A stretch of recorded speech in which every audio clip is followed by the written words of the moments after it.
In this presentation, I am going to explain the analysis of DC electric circuit with mesh current method, in which there will be a current source, circuit with a current source.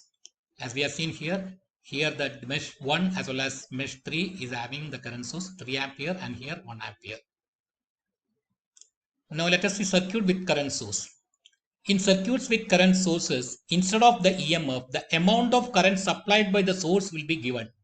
For example, here in this mesh, 3 ampere is supplied by this one. Similarly, in the third mesh, 1 ampere is supplied by this one. Therefore, here circuit with current source helps the solution by forming the direct relationship with the mesh current. Because this mesh current, if you take I1, it is same as this 3 amperes.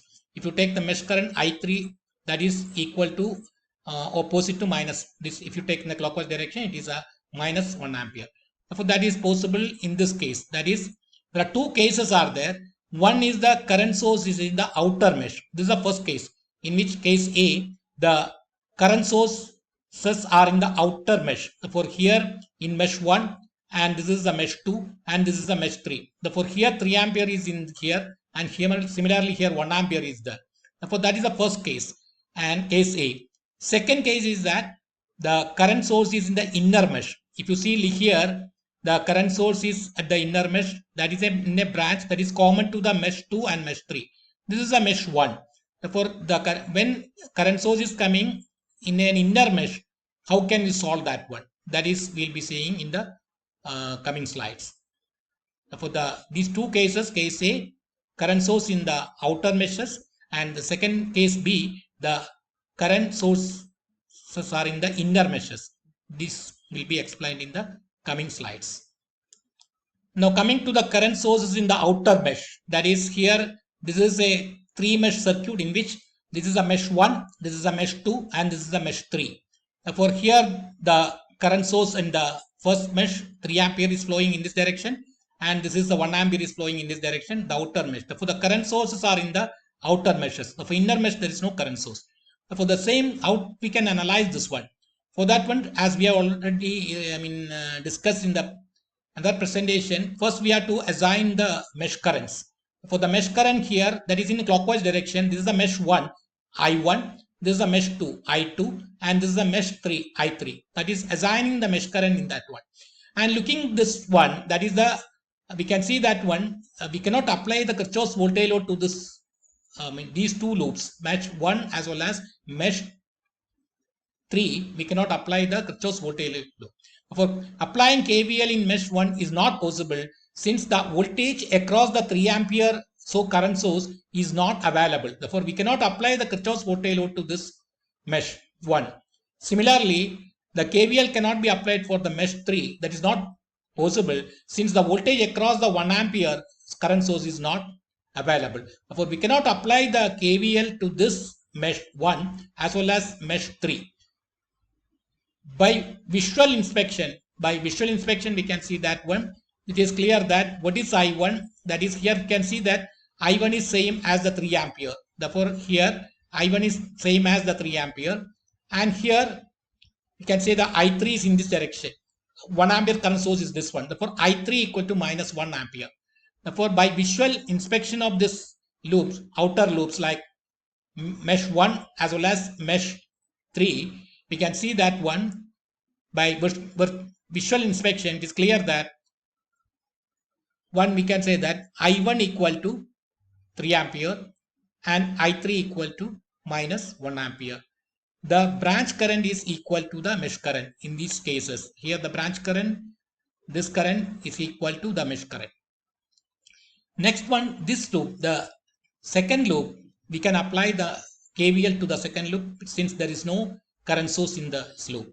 Therefore, applying the Kirchhoff's voltage law to the second loop here, as we have seen the current through this one, that is common to first and second loop or first and second meshes as such, that is for 2 ohm resistor. In this direction, the current is equal to I2 minus I1. Since it's a drop here, plus here and minus here, it's a drop, then it is equal to, when you are writing KVL equation, it is equal to minus 2 I2 minus I1. Minus 2 I2 minus I1.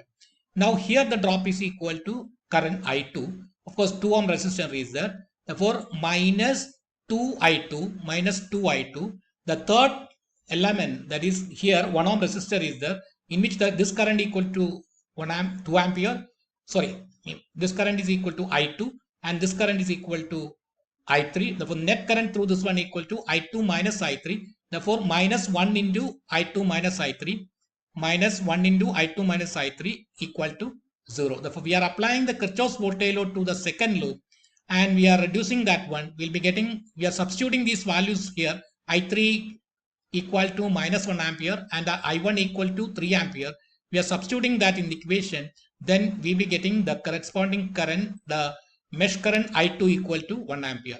Therefore, that is like this one, we can calculate what are the mesh current I1 and I3. That is by observing this corresponding meshes. And here we can apply the Kirchhoff's voltage law and then we'll be getting what is I1, what is I2 and what is I3. That is the mesh current I1, I2, I3. Then branch currents can be calculated and this branch current through 1 ohm resistance is same as the I1 and this branch current is equal to I1 minus I2, like that one. We can calculate the branch current once we calculate the mesh current.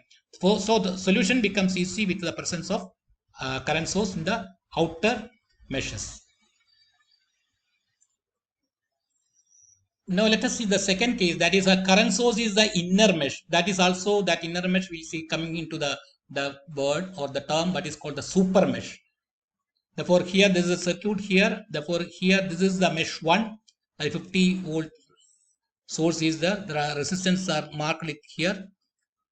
And this is the mesh 1 and this is the second mesh and this is the third mesh. And the current source branch that is common to the mesh 2 and mesh 3.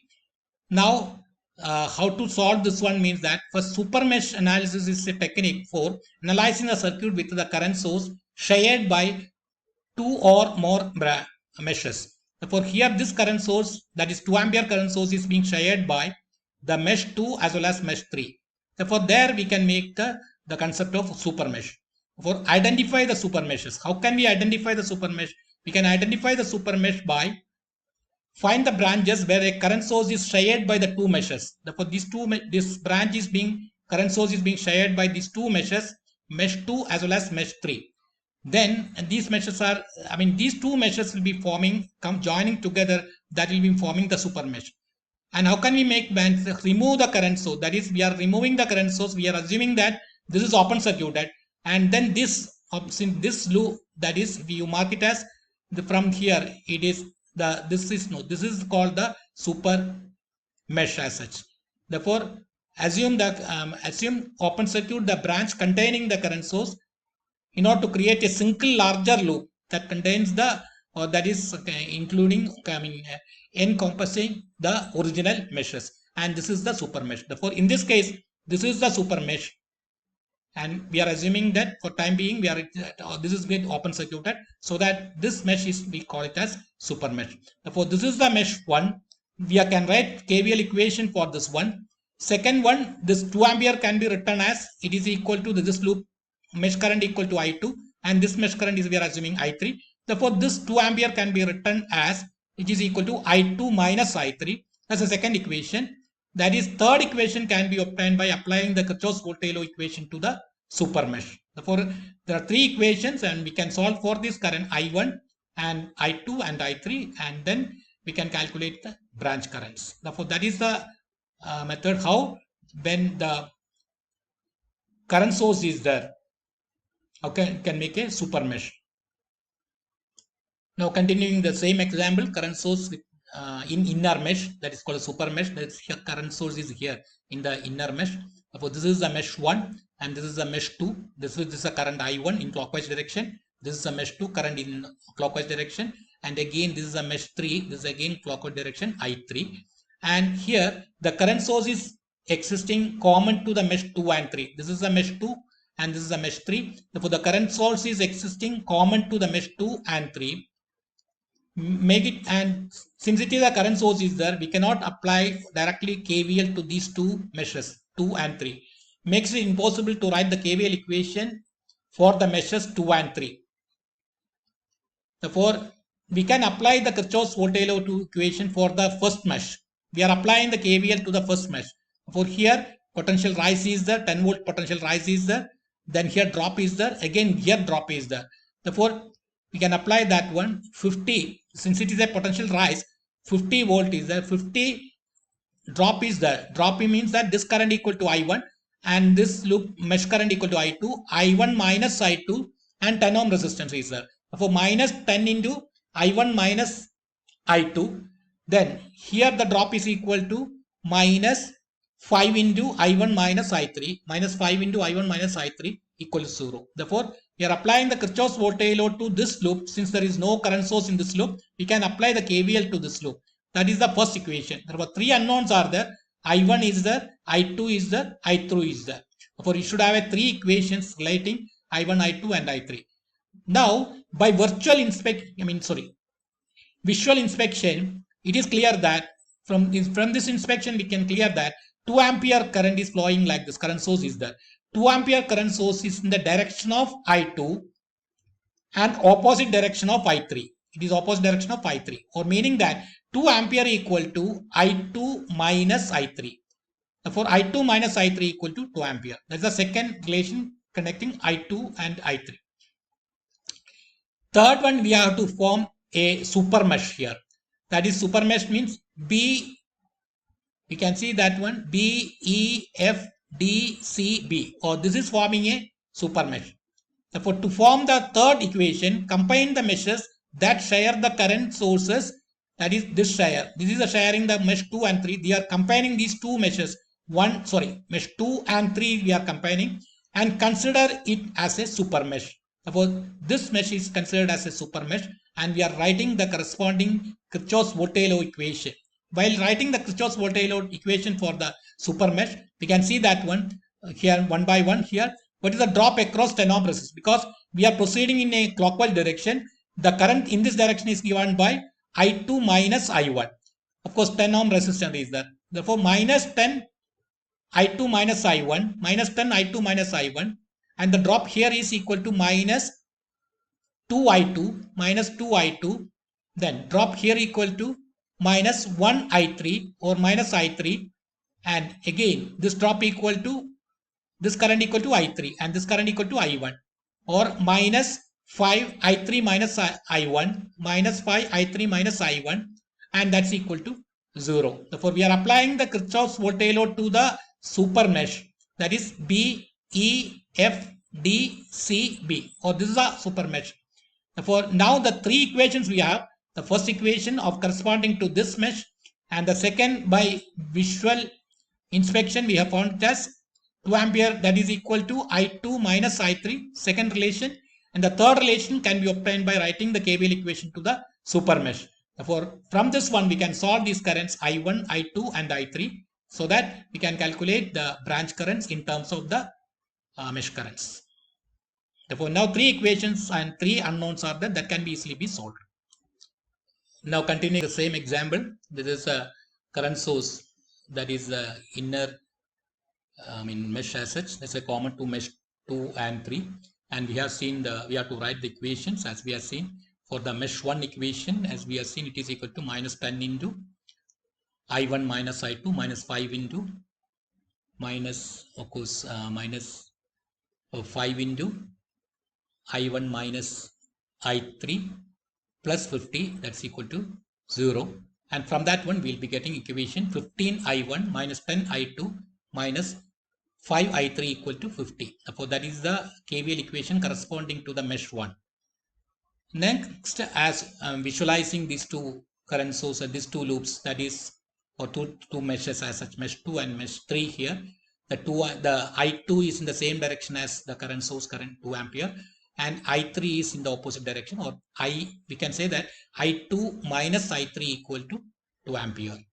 Therefore I2 minus I3 equal to 2 ampere. This is the second equation. And third equation can be obtained for the super mesh, that is B, E, F, D, C, B. So this is the super mesh. That is, we are assuming that current source, that is the open circuited. For this, we are going to write the Kirchhoff's voltage law to the super mesh.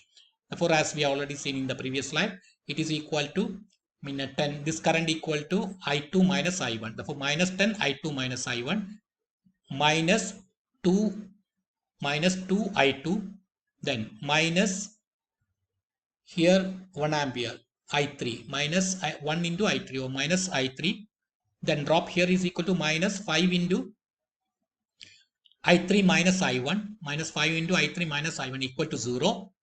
Therefore, the algebraic sum is assumed to 0. That's why we are applying the KVL to this super mesh.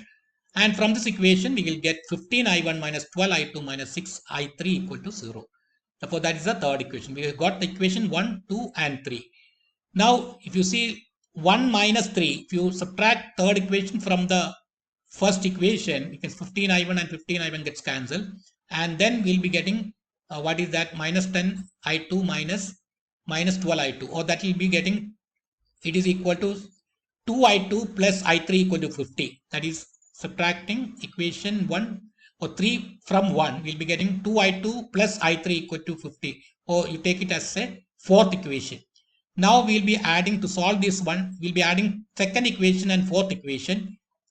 Then we'll be getting 3I2 equal to 52, or sorry, 3I2 equal to 52, or I2 equal to, we'll be getting 17.33 amperes. Therefore, the loop, the mesh current of the second mesh current is equal to, I2 is equal to 17.33 amperes. Now, using this equation 2, we are substituting in the equation 2. Once you know I2, we can calculate what is I3. I3 equal to I2 minus 2. Therefore, it is equal to I2 minus 2, or 17.33 minus 2, or 15.33 ampere. That is the current, that is equation for the I3. The third mesh current is equal to 15.33 amperes. Next, we can calculate what is the mesh current I1. That is applying this, that is, this equation, that is substituting using the equation. Now, in the equation 3, we can substitute here also, we can substitute. Or here, if you're substituting that one, for I2 and I3 substituted, substituting that one, we'll be getting what is the current, and only the unknown is equal to I1. The 15I1 equal to 12I2 plus 6I1, 12I2 plus, 15I1 equal to 12I2 plus 6I3. We are substituting I2 and I3 in this equation. 12 into 17.33 plus 6 into 15.33, and we'll be getting the corresponding, that is equal to 15I1, or I1 equal to 19.99 amperes. Therefore, in this fashion, we can calculate, or in the method, we can calculate what are the mesh currents of I1 and I2 and I3. Once we get the mesh current, we can calculate corresponding, the branch current. Therefore, in the question is that what is the current flowing through the 5 ohm resistor? 5 ohm resistor current equal to this, in this direction I1 is flowing, and in this direction I3 is flowing. Therefore, the current through 5 ohm resistor equal to I1 minus I3, or 19.99 minus 15.33, or it is equal to 4.66 amperes. Therefore, the current through the 5 ohm resistor equal to 4.66 amperes. Therefore, in this method, we are analyzing this using the mesh current method, and that in which the current source is there in the inner mesh, and like that we can make a super mesh, and we can solve the currents I1, I2 and I3.